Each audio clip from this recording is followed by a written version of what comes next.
भरत जी गुरु के चरण कमलों में प्रणाम करके आज्ञा पाकर बैठ गए। उसी समय ब्राह्मण, महाजन, मंत्री आदि सभी सभासद आकर जुट गए। श्रेष्ठ मुनि वशिष्ठ जी समयोचित वचन बोले, हे सभासदों, हे सुजान भरत, सुनो। सूर्यकुल के सूर्य महाराज श्री रामचंद्र धर्म धुरंधर और स्वतंत्र भगवान हैं। वे सत्य प्रतिज्ञ हैं और वेद की मर्यादा के रक्षक हैं।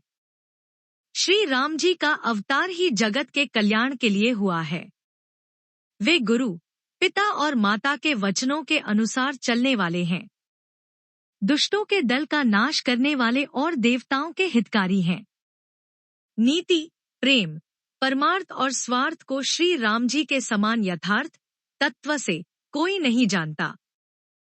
ब्रह्मा, विष्णु, महादेव, चंद्र, सूर्य, दिक्पाल, माया, जीव, सभी कर्म और काल, शेष जी और पृथ्वी एवं पाताल के अन्यान्य राजा आदि जहाँ तक प्रभुता है और योग की सिद्धियां जो वेद और शास्त्रों में गाई गई हैं, हृदय में अच्छी तरह विचार कर देखो तो यह स्पष्ट दिखाई देगा कि श्री राम जी की आज्ञा इन सभी के सिर पर है, अर्थात श्री राम जी ही सबके एकमात्र महान महेश्वर हैं। अतएव श्री राम जी की आज्ञा और रुख रखने में ही हम सबका हित होगा। इस तत्व और रहस्य को समझकर अब तुम सयाने लोग जो सबको सम्मत हो वही मिलकर करो। श्री राम जी का राज्याभिषेक सबके लिए सुखदायक है। मंगल और आनंद का मूल यही एक मार्ग है। अब श्री रघुनाथ जी अयोध्या किस प्रकार चलें? विचार कर कहो, वही उपाय किया जाए। मुनिश्रेष्ठ वशिष्ठ जी की नीति, परमार्थ और स्वार्थ, लौकिक हित में सनी हुई वाणी सबने आदरपूर्वक सुनी, पर किसी को कोई उत्तर नहीं आता। सब लोग भोले, विचार शक्ति से रहित हो गए।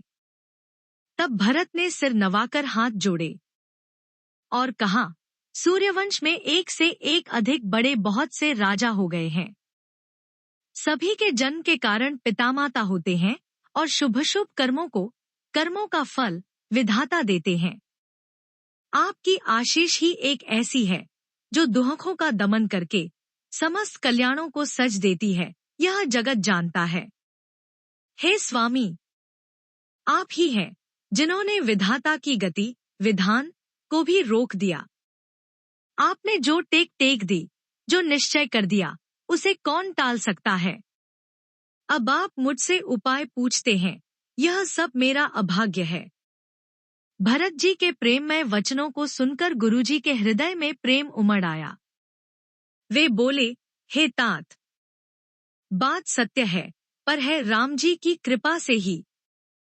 राम विमुख को तो स्वप्न में भी सिद्धि नहीं मिलती। हे तात, मैं एक बात कहने में सकुचाता हूँ। बुद्धिमान लोग सर्वस्व जाता देखकर आधे की रक्षा के लिए आधा छोड़ दिया करते हैं। अतः तुम दोनों भाई भरत शत्रुघ्न वन को जाओ और लक्ष्मण, सीता और श्री रामचंद्र को लौटा दिया जाए। ये सुंदर वचन सुनकर दोनों भाई हर्षित हो गए। उनके सारे अंग परमानंद से परिपूर्ण हो गए। उनके मन प्रसन्न हो गए। शरीर में तेज सुशोभित हो गया, मानो राजा दशरथ जी उठे हों और श्री रामचंद्र जी राजा हो गए हों। अन्य लोगों को तो इसमें लाभ अधिक और हानि कम प्रतीत हुई, परंतु रानियों को दुख सुख समान ही थे। राम लक्ष्मण वन में रहें या भरत शत्रुघ्न, दो पुत्रों का वियोग तो रहेगा ही, यह समझकर वे सब रोने लगी। भरत जी कहने लगे, मुनि ने जो कहा वह करने से जगत भर के जीवों को उनकी इच्छित वस्तु देने का फल होगा। 14 वर्ष की कोई अवधि नहीं, मैं जन्म भर वन में वास करूंगा। मेरे लिए इससे बढ़कर और कोई सुख नहीं है। श्री रामचंद्र जी और सीता जी हृदय की जानने वाले हैं और आप सर्वज्ञ तथा सुजान हैं।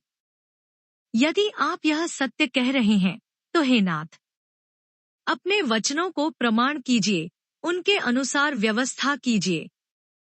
भरत जी के वचन सुनकर और उनका प्रेम देखकर सारी सभा सहित मुनि वशिष्ठ जी विदेह हो गए। किसी को अपने देह की सुधि न रही। भरत जी की महान महिमा समुद्र है। मुनि की बुद्धि उसके तट पर अबला स्त्री के समान खड़ी है। वह उस समुद्र के पार जाना चाहती है।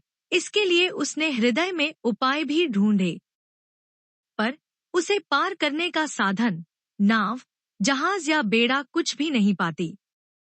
भरत जी की बड़ाई और कौन करेगा? तलैया की सीपी में भी कहीं समुद्र समा सकता है। मुनि वशिष्ठ जी की अंतरात्मा को भरत जी बहुत अच्छे लगे और वे समाज सहित श्री राम जी के पास आए। प्रभु श्री रामचंद्र जी ने प्रणाम कर उत्तम आसन दिया। सब लोग मुनि की आज्ञा सुनकर बैठ गए। श्रेष्ठ मुनि देश, काल और अवसर के अनुसार विचार करके वचन बोले, हे सर्वज्ञ, हे सुजान, हे धर्म, नीति, गुण और ज्ञान के भंडार राम, सुनिए। आप सबके हृदय के भीतर बसते हैं और सबके भले बुरे भाव को जानते हैं। जिसमें पूर्ववासियों का, माताओं का और भरत का हित हो, वही उपाय बतलाइए। आर्त दुहखी लोग कभी विचार कर नहीं कहते। जुआरी को अपना ही दाव सूझता है। मुनि के वचन सुनकर श्री रघुनाथ जी कहने लगे, हे नाथ, उपाय तो आप ही के हाथ है।